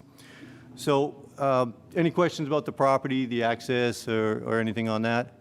I mean, I could talk about wetlands or anything else, but I don't know if it's really pertinent to what we need to get into tonight. Probably isn't. I guess one thing is, so we know what you're here for generally. Sure. The distance between foundations. Yep. But maybe I'm blind. I hear it every day. But I don't know which particular units that applies to. Okay. Is it all of them, some of them, if some, which? The majority. And I'll go through that in a second. I'll show you what the different plans are. I know I threw a couple plans at you to consider here, and I'll tell you what the difference is between those. So we're basically returning on behalf of DC Development. He's looking to request a variance for this planned residential development that he has in mind. It's different from what was submitted for the Palmers. So as the attached plans show, this is an application for a 0 lot line, condominium style, mix of single-family, duplex, and triplex residential development. The total yield now is, again, there was a slight change in that zoning ordinance. 15 was the yield that was allowed before, now it's 16. They took out a multiplier of a 0.9 multiplier that used to be in that zoning ordinance that would have held it at 15 when the Palmers originally submitted, now it's 16. So it's a 16-unit yield by rights. So what he's looking to do is, like I said, 16 units here of mixed single, doubles, and triplex. The units will be 3 bedrooms in size, all with attached garages. So kind of a nice little layout here. So the site hopefully will be served by municipal water, if the timing is right on that. And then you'll have a mix of individual and shared septic systems throughout the site. The access will be a continuation of the public way, probably about 450 feet into the property into a cul-de-sac. So you can see where that kind of comes in. There's one wetland impact in the middle there, fairly minor impact altogether. So Mr. Doherty, I don't know if any of you are familiar, he was the principal involved in development and construction of Snowsbrook subdivision. He did a fantastic job over there, built some really nice homes. I'm proud to be working with him on this. I've done some other work with him in Sandown, and he did a really nice project where he had a very well-established residential development and a very industrial-looking development, and he would have been allowed to build very industrial-looking buildings in this portion of it. Instead, he did something to soften it. He built these really nice, I'd say light commercial units instead, and that really helped out the people that had the condominium development. It still was, something that he could utilize, but he made some concessions. Great guy to work with, so I'm happy to be working with Steve on this. So enough about Steve. So back to the project. So after careful consideration of what he was offered by the Palmers with their multifamily, he'd like to revise the layout to what you see here, the proposed style, which is more in keeping with the surrounding community. It's more consistent with the essential character of the neighborhood, and it provides a more diverse housing opportunity. And my feeling is it can be better adapted to the terrain out there. There's a fair amount of terrain, some hillsides and things like that to work with. So to improve the layout, we filed for this board's consideration an application seeking relief from what we had spoken about, the required foundation-to-foundation setback of units of 50 feet. We're proposing to reduce the setback from 50 to as close as 30 to better site the units. We decrease the impervious surface. It would help increase open space, less tree cutting, and reduce overall impact and allow for more of the desirable single duplex and style units and limit the triplex configurations.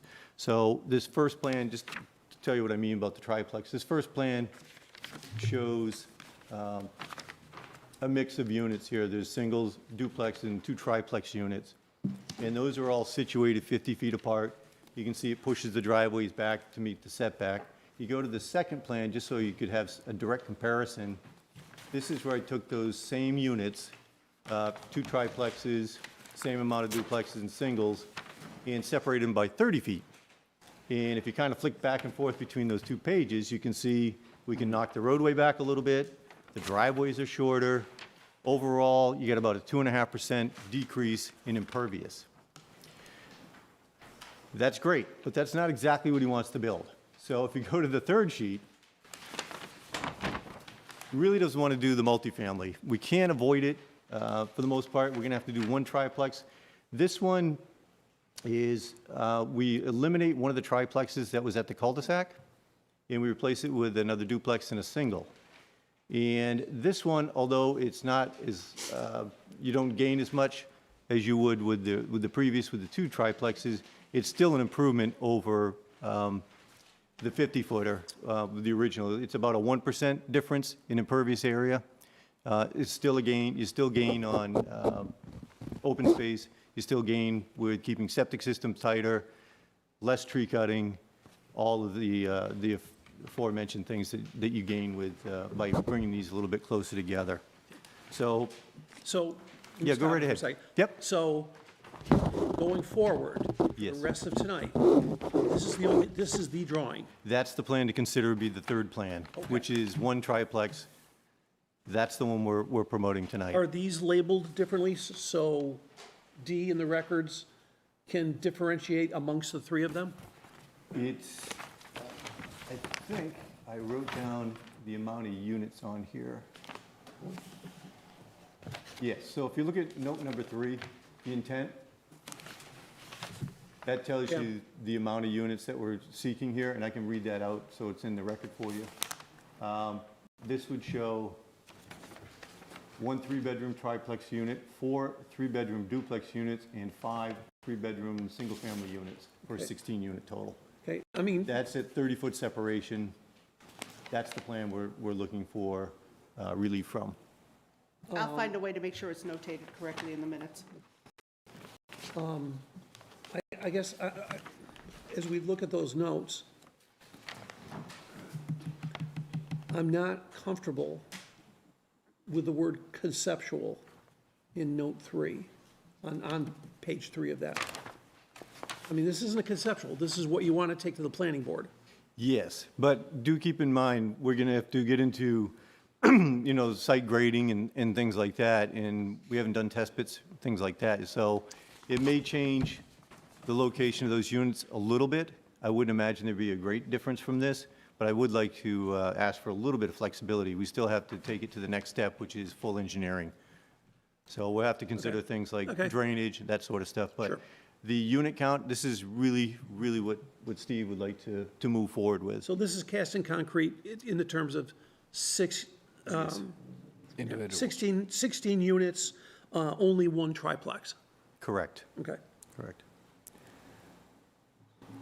okay, thanks. Okay, any questions about the layout or how we plan to access these units, anything like that? Basically, like I said, pushing the road in the 450 feet or so, and then driveways, shared driveways for the duplex and triplex, and then individuals for the singles.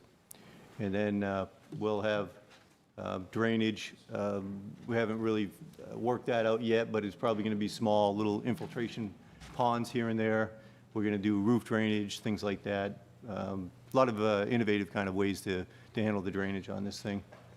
And again, we're going to try and maximize open space as much as possible. We're sensitive to the fact that there's abutting properties all around this thing. Some of the homes, especially off the center circle, are fairly close to the property lines over there. Yep. Actually, one of the houses was Mr. Palmer's at one point. So with an open space, obviously, the big plus is not only do you have the 50-foot no-cut buffer around it, we can centralize these even further into the property and leave bigger swaths of open space around it to kind of separate the housing units from one established development to our proposed development. So it's kind of a nice layout for us. Okay, so what are the distances? So what I have is you asked that question. If you look at the very first unit on the right-hand side, units 1 and 2, Yes, that's a duplex. Obviously, there's no relief needed for that. There's Right. nothing close to it. Then you go down through units 3 through 8, which is 2 duplexes and 2 singles. yep, So those we're showing at about 30 or so feet apart. okay, hold on, I wrote it right in here. And then again, with units 9 in the triplex, 10 through 12. Okay, And then as you go, units 13 through 16, Yep. there's, we're looking for relief to be as close as 30 feet, no closer than 30 feet. okay, So for your consideration, this is an MDR zoned property. And in MDR zoning, if you had a conventional subdivision, 40,000 square foot lots, 200 feet of front, is it 200 feet or 150? Whatever it may be. 50, yeah. 150, 150 feet of frontage. Your sideline setback in MDR is 15 feet. You could conceivably have 2 homes 30 feet apart in a conventional subdivision. true, So what we have here is an open space development. It's what you used to call cluster. So the intent of those has always been to cluster the homes, get them closer together, leave more open space. It seems kind of strange that you would have a 50-foot setback requirement in this type of development, but in a conventional development, you could have homes conceivably only 30 feet apart and comply with the regulations. So kind of just wanted to point that out. I think it's a pretty big consideration. so, another point I think I'm seeing, as I'm waiting to confirm it, is going from 50-foot distances to a minimum of 30 feet distance doesn't gain any additional units. No, we're not here looking for any gain Either in way, density. it's 16 units on the property. It's a matter of how, the aesthetics of it. Exactly. So really for us, and we had a short discussion with planning board staff as well as with conservation. I do want to note that we did submit an application a couple of months ago, and it was right at the same time that the wetland ordinance had changed. And so, and it got more restrictive, the wetlands ordinance, the bigger buffers from wetlands. They never get less restrictive. They never get less restrictive, correct. So that conflicted with the plan that we had submitted to this board for consideration. So we went back to conservation and asked them if they would consider allowing us to move forward with the 2020 regulations in hopes that, you know, they'd have some consideration for the fact that this was an ongoing process, started with the Palmers back in 2019. You know, it had kind of a set layout. It was a brand-new set of regulations to the commission. They really didn't want to do that. We certainly understand that. I get it. So we moved this around so that we could comply with the new regulations. They're going to help us out when it comes to the roadway and the conditional use permit and things like that, give us a little bit of flexibility there. But they really wanted us to comply with the newest regulations. So that's what this plan is. This one complies 100% with their requirements, their buffer requirements. So that's why we pulled that submittal from the board and we've resubmitted again. So we have had some great cooperation with the conservation, but this, there's no other additional variance request for this. It's just for the unit-to-unit separation. So, like I said, we had a couple of meetings and we realized probably the biggest person to talk to that would have the biggest concern or consideration is your fire department. So we met with the chief and he didn't have any great concerns, provided that we do a couple of things here, that anything that's within 50 feet of each other, so any buildings from 30 feet to 50 feet, he wants to see fire suppression or a sprinkler system in the homes. And we're willing to do that. And also, at that meeting when we met with him and the fire engineer, they asked if we could bring in a hydrant, extend the hydrant line in here and have an additional fire suppression source. And Steve is always accommodating, was willing to do that as well. So the biggest concern, I think, having buildings closer together is obviously fire safety. And with the sprinklers being added and the additional hydrant, I think we've pretty much addressed that. So let me just, to clarify, sorry, I kind of did a career looking at, I'll call boundary conditions. Yes. You know, the edges of contracts or whatever, you know, what the bad things. So when you say fire suppression systems in units that are closer than 50 feet, as I look at units 10, 11, and 12, Yes. unit 10 is the only one within 30 feet of another building. But may we assume that 11 and 12 also will have fire suppression? I think you can assume that. Yeah, it's all one building. I would expect the fire chief to expect that would be the entire building, meaning the entire building would have to be Yeah, I think- equipped with fire I think the suppression. only ones that would be a question on would be units 11, 12, and 8. Yeah. And no, actually, no, 1 in, yeah, I should wear my glasses all the time. Well, 1 and 2 wouldn't 1 and require it. 2, Yeah. Okay. I've got nothing else to add, so any questions that you may have, certainly entertain them.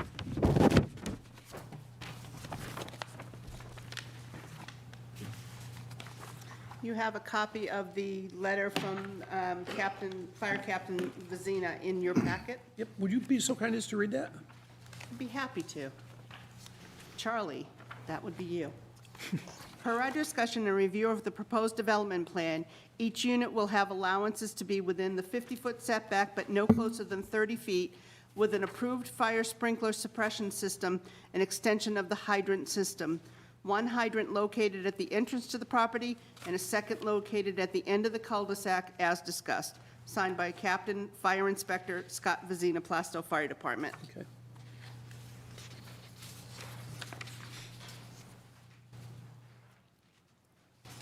Okay. That's good. Barb, Dan, anything? No. John, Jonathan? No, I don't, Okay.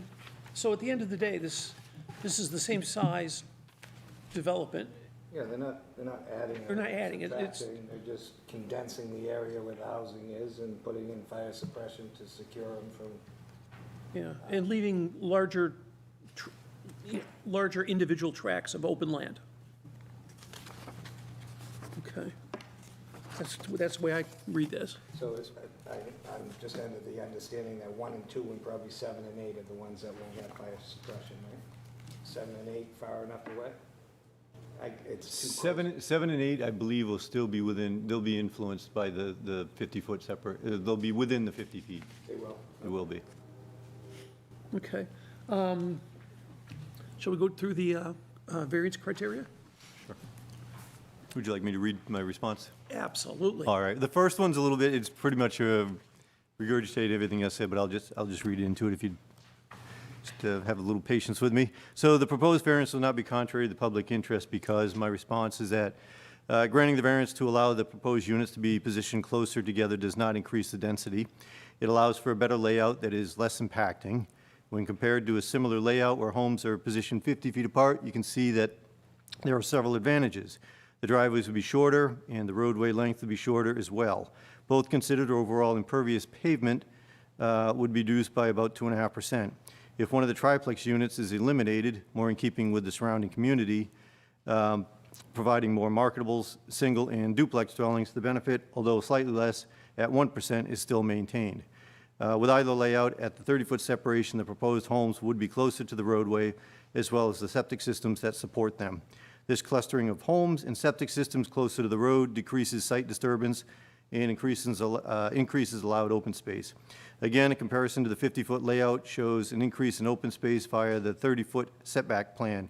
All considered, lessening the setback requirement will have no negative effect to the general health, welfare, and safety of the general public. Moreover, the variance is granted, if granted, will not substantially alter the essential character of the neighborhood. Okay. Before we go on, I want to ask the audience a question. Sure. Do you folks know what Mr. Zilch means when he talks about impervious pavement? Could you describe it, please? Yeah, that's why I stopped. Would you describe that, Charlie? Sure. Impervious is anything that will prevent stormwater or water from basically infiltrating into the ground directly. It's basically, you're looking at pavement, roofs, concrete, anything like that. Where the water has to roll off of it. Right. Into It some wouldn't other run off. area. Yeah. So you'd have to, with any plan these days, no matter what amount of impervious that you introduce into a piece of property, it can increase the amount of runoff that left the property prior to the development.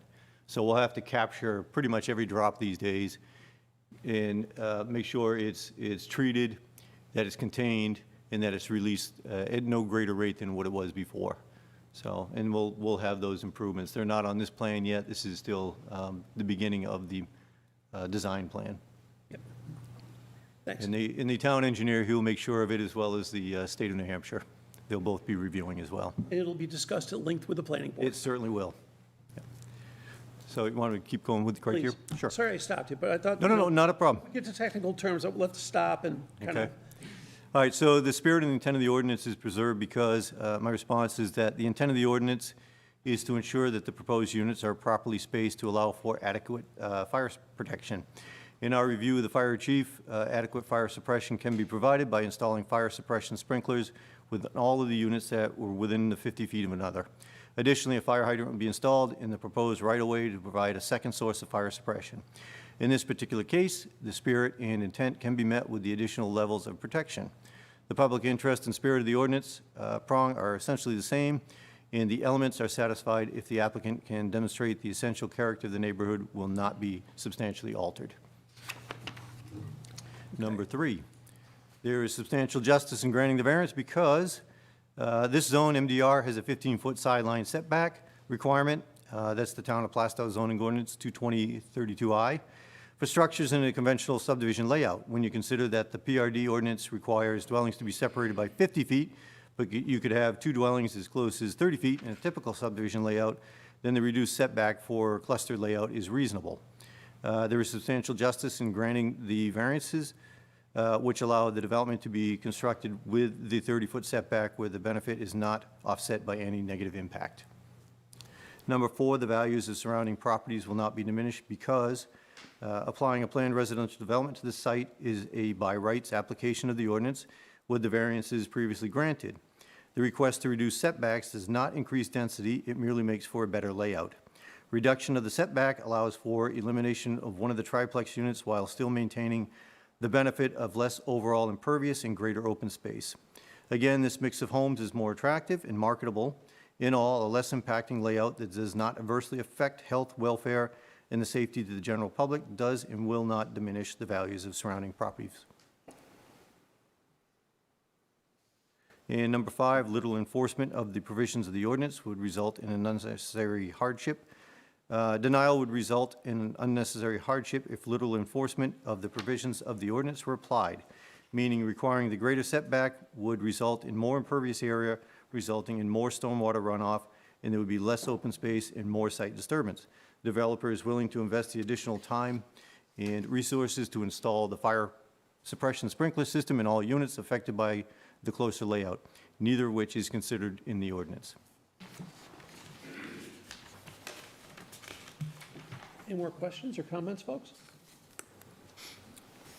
Okay, I'll open this up. Dee, do you have any letters? I have no letters that have been received by 3 o'clock today. Okay. Is anyone out in the audience here to speak in favor of this or have any, questions about the project? Is anyone here to speak against this project? I can't see it. There's a chair in the way, but please come on up. Need you to state your name and address for the record, please. Yes, hello. My name is Brad Shaw. My address is 5 Cheney Lane, and I'm in a butter. I have a couple of questions, and I think I'm going to direct them to you, Please. Peter. Okay. My first question is, the 50-foot ordinance as written in the bylaws, what is the purpose of the 50 feet? The bylaws don't specifically call out the reason for it. We can only conjecture. And one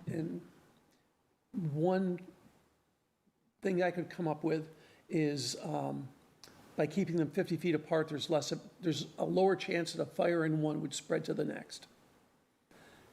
That said, if it weren't a cluster type development, as Mr. Zilch mentioned, and he's correct in this, if it weren't a cluster type development, he was just building individual houses. Because it's in the medium density residential area, he could keep them 30 feet apart. Okay, so it's like, it's in a way, it's a conflict, I guess that's the best way I can put it. And again, I'm not knocking the people in the planning board who wrote these things, but we've got 200 odd pages of zoning and things change every year, and it's very difficult to keep everything consistent. Okay. So in your mind, there's an inconsistency between this zoning and similar zoning in other districts? yes, Okay. definitely. All right. Is there some, you've done a very nice job, Mr. Zilch. Oh, thank you. Appreciate it. Describing these different plans. But in each of the plans, there's been 16 units. I counted. If the variance is granted, is there anything that would allow the increase in the number or decrease in the number of units? Well, Or is the variance against the property versus the plan itself? it's against the property. And, yeah, it's definitely, it's against the property. However, there is a, the plan that goes to the planning board has got to be basically the same plan as we see, okay? The applicant can't add another 4 units and go to the planning board with that, because that wouldn't be the same plan that we saw. And in fact, on one occasion, about 15 years ago, we had something like that happen, okay? And thank goodness, at that time, Deed was also the recording secretary for the planning board. And when they put up the plan at the planning board, she said, this ain't the same one the ZBA saw, and it got sent back. Okay. You So- get your tax dollars out of me, I just want to let you know. But that's a good question. They have to, and so there is room for puts and calls in this.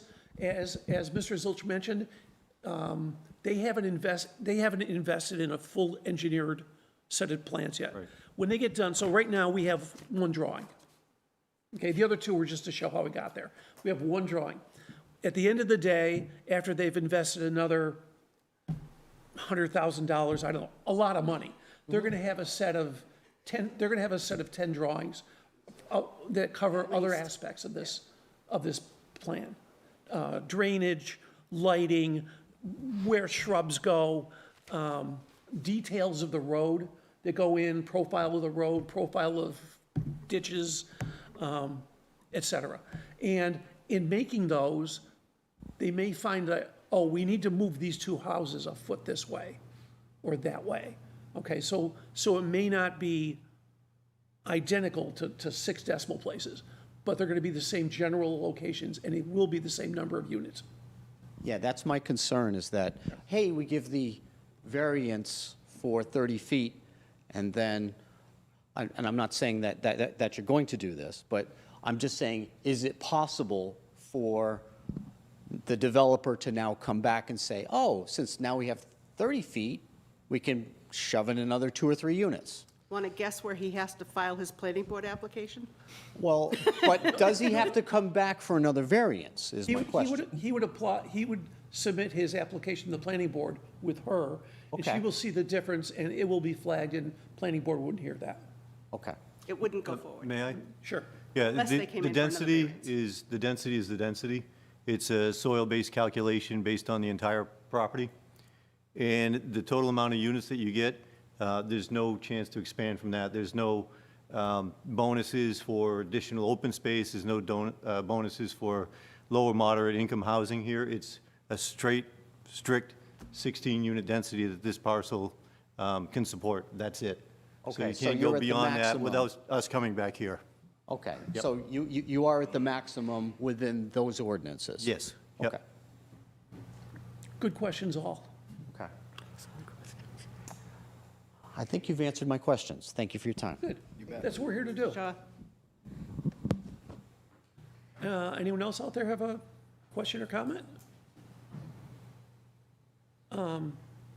We got some smart residents in here tonight. I just want to note for the record. Yeah, That's what's definitely. going on. I apologize. Names go through my head rather quickly. Sir, would you like to say anything, have any comments about your proposal? Mr. Doherty. Mr. Doherty, thank you. Do you have anything you'd like to add? If so, we need you on a mic. Or Steve, if you want to be here. I'm not trying to put you on the spot. I just want to make sure we give everybody an opportunity. I guess basically in a nutshell, I like to do more like single-family detached type housing. And when this project came to me and we started playing with it, we realized that it was important to us if we could get the 30-foot separation so that we could have, you know, the particular style homes we're trying to put in there. The duplexes are very attractive homes. The single families are really nice. I should have brought pictures of them. I didn't think we would need them tonight, but they're very attractive. They're very user-friendly. You know, and so the 30 feet will be helpful for us because we didn't want to do as much clear cutting. We like to do more selective cutting. And if we had to do the 50 feet, we get pushed back further and wider, so I'd have to do more clear cutting.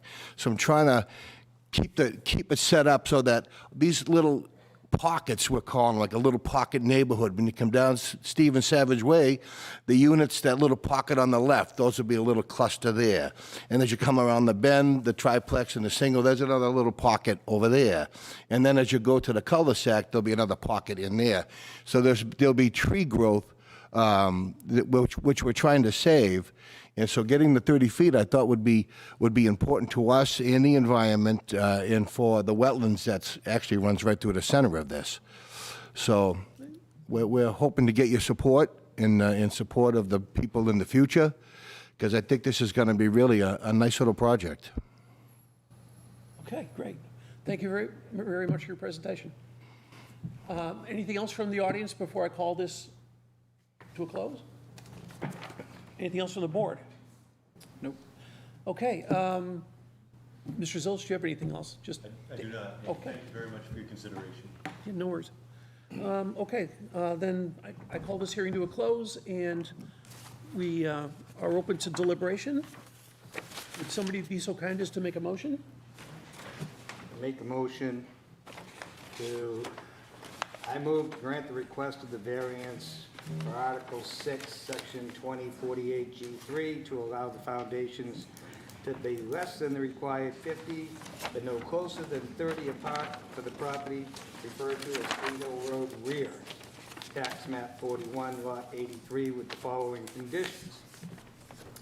The variance is valid only for the foundation arrangement as shown on the plan titled Conceptual Plan Residential Site Plan dated May 20, 2021, calling it number 3. Any changes that show a different foundation arrangement invalidate the variance. Revisions for the plans, as may be required by the planning board during the subdivision review process, that do not change the arrangement or location of the foundation structures on the plan, do not invalidate this variance. May I suggest adding a third condition there, that the number of dwelling units not exceed 16? Exceed 16. Okay. Okay, Is that duly noted? you got that, Dee? I do. Thank you. Do we have anybody seconding that? I second a motion. Somebody seconded it. Barb did. I heard Barb first, sorry. It's because she's close. Okay. You guys folks want to have a discussion, or just go down the criteria? What? Go right down. Mr. Zilch and Mr. Doherty, could I ask you to take your seats back in the gallery? Thank you kindly. Gallery. Get the plan up again.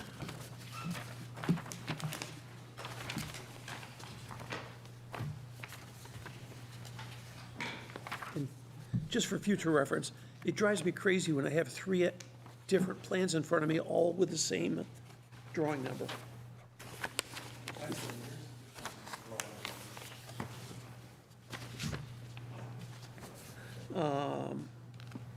Okay, so let's go down the criteria, and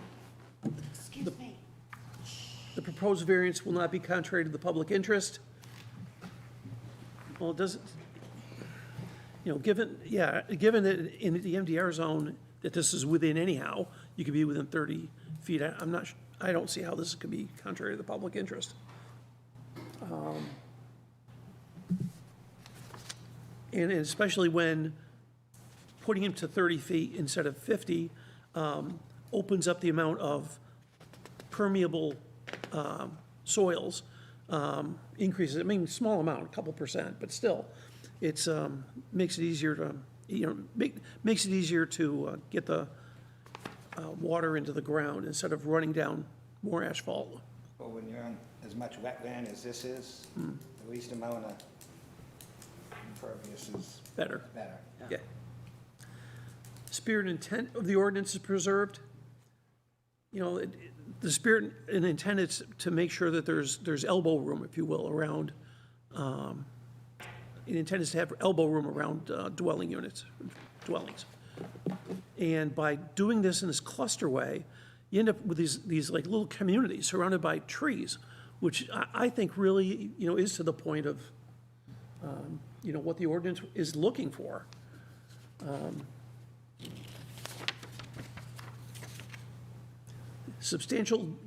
There's substantial justice in granting the variance, and that's a tricky one, and I'm just mentioning this for folks who are out in the audience. The note is that any loss to the individual, i.e. the applicant, that is not outweighed by a gain to the general public is an injustice.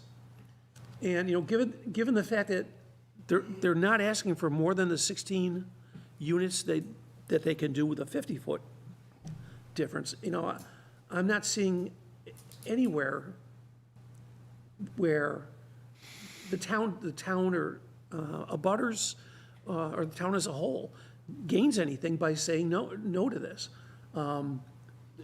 30 feet doesn't have any negative impact. And in fact, I'd also argue that staying with the 30 feet also, or going with 30 feet also has caused the applicant to go to the fire chief and include sprinklers in there, in the units, which is a huge thing. I think these will be the first cluster, no, well, apartments have them, not the first Carly's cluster. Way has them. Oh, never mind. It's one of the first developments in this town that have sprinklers. Which is actually a benefit to our fire department as well. True. Well, Tenny Fire Department. Right. Right. Although, we will also note they're exactly 20 seconds from I the understand the if you're fire doing a department. close up And that's if they're, that window, and that's, but and at that's the if, same the time- and that's if the firemen are strolling down the way, so. Back the truck out instead of driving it out. Right. Be closer. Values of surrounding properties won't be diminished, because actually, if anything, these units are gonna be slightly further from at least the center circle, folks, than would be otherwise. I don't think it doesn't place them any closer to abutters in any instance, and there's fewer triplexes, which I believe have a slightly lower value than a unit in a duplex or a single. Literal enforcement of the provisions of the ordinance would result in an unnecessary hardship. Well, because, if we literally enforce the provision of the ordinance, the town doesn't gain anything. And this is all in the land. This is how, where the wetlands lie, how, the slopes there. This is a classic hardship. This isn't a man-made, oops, I want to do something that is just wrong. This is trying to do what's best for the property within the limits of the which says they can have up to 16 units. So, did I state that right? Are you folks in agreement? If you're not, speak now, kind of thing. I admit to being right 51% of the time, and that's kind of about it.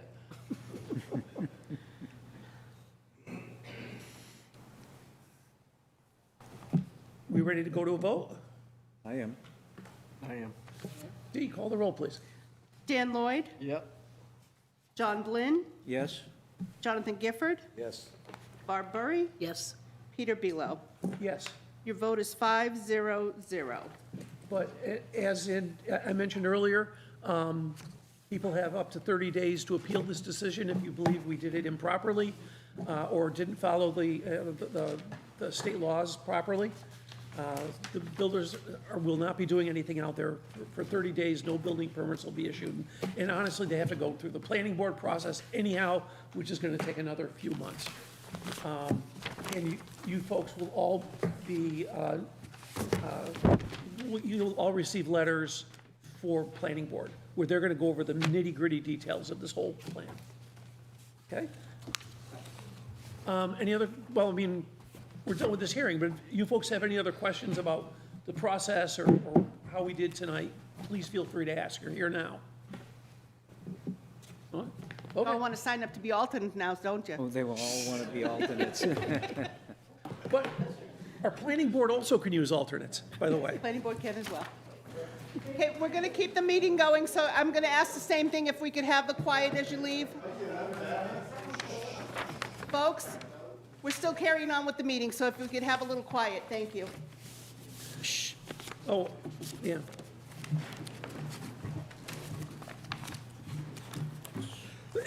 Excuse me. We still have the minutes left and a conversation with Mr. Murray. I'd like to have a conversation. Do you want to do the minutes first, or?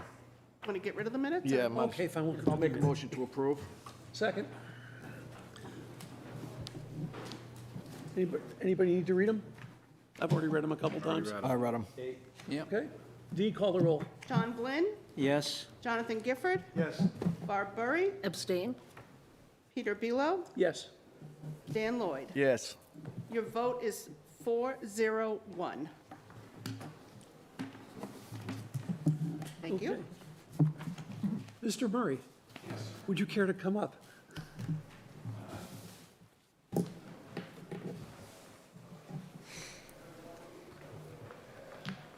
I gave a copy of Mr. Murray's letter of interest and his application form in your packet.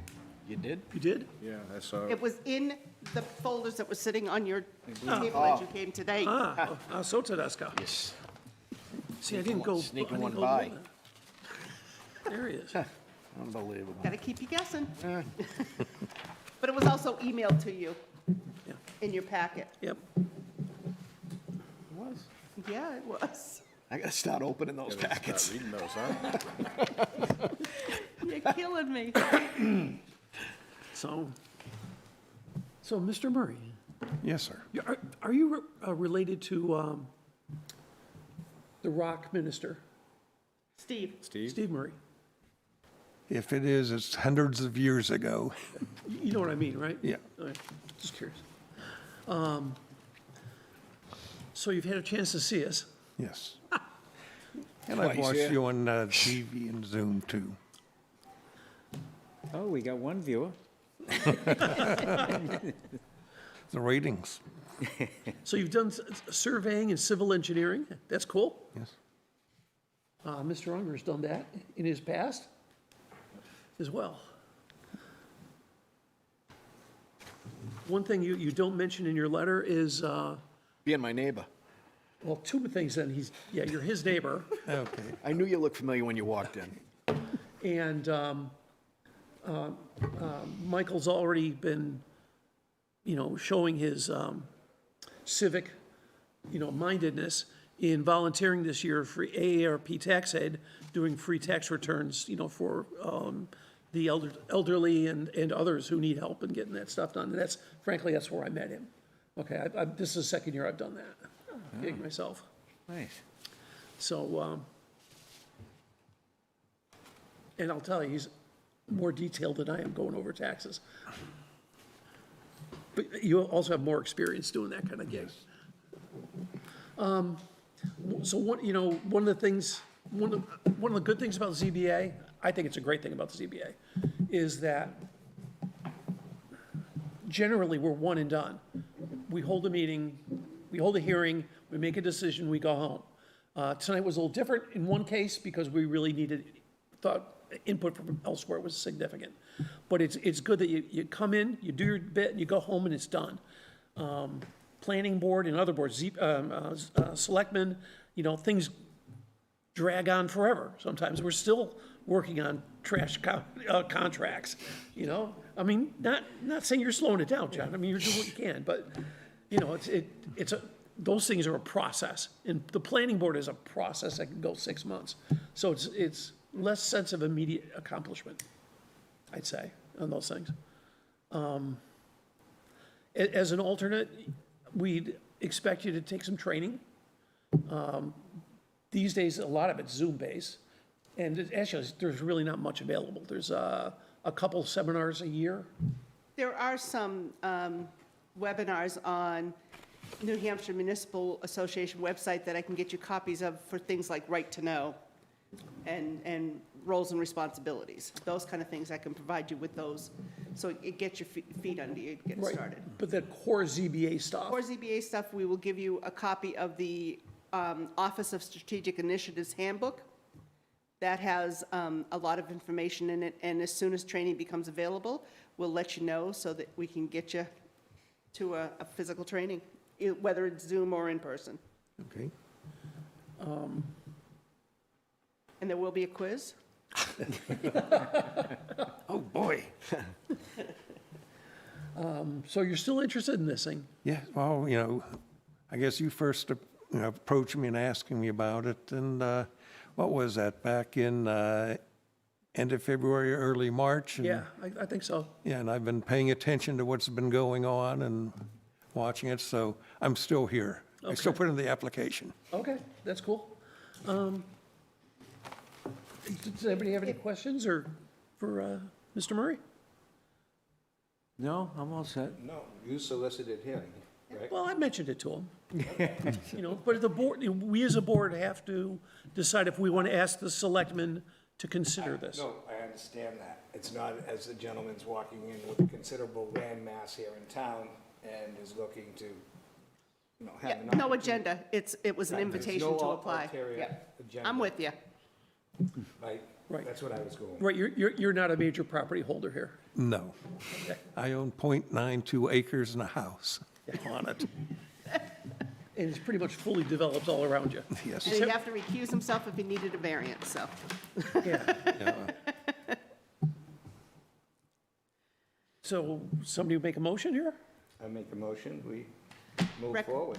Recommend to the Board of Selectmen, Mr. Murray be appointed as an alternate member? Yes. That's what I that thought you exact said. verbiage That's what is I what thought I you was said. searching for.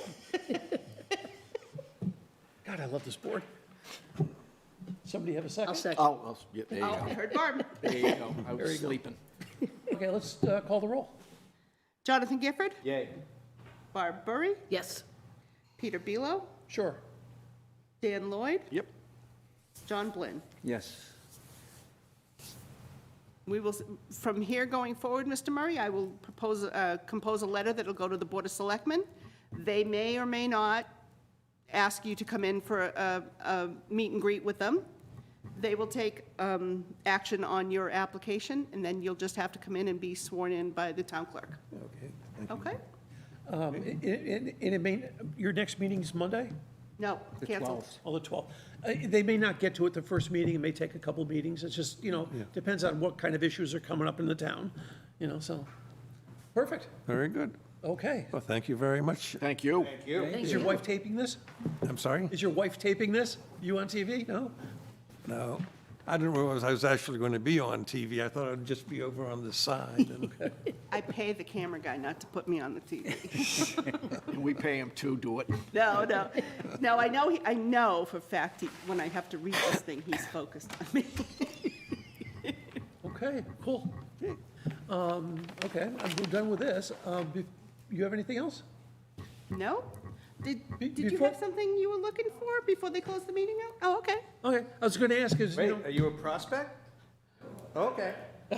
Not Just yet. checking. Not I yet. mean, if you're a prospect, we'll take names and numbers. Last, the part of the hearing was Steve Savage way got my attention, so that's why. Oh, okay. I live on the street, and that's what I'm wondering about. welcome to be here at any time, but when somebody stays to the very end of the meeting, I feel it's polite to ask, is there something we can do for you? That's all. I'm interested, I lived here 12 years, I just haven't been to meetings, so now I'm kind of starting. Awesome. People generally don't, it's like, Going forward, this is a great way to get your feet wet in the town and with minimal impact on your lifestyle. although I'm not sure we need 4 alternates. No, I'm just saying. Okay. And it is a good board. I've served in a number of boards in this town, in the school district, and this is the only board I've ever been on where I would invite the whole group out to dinner.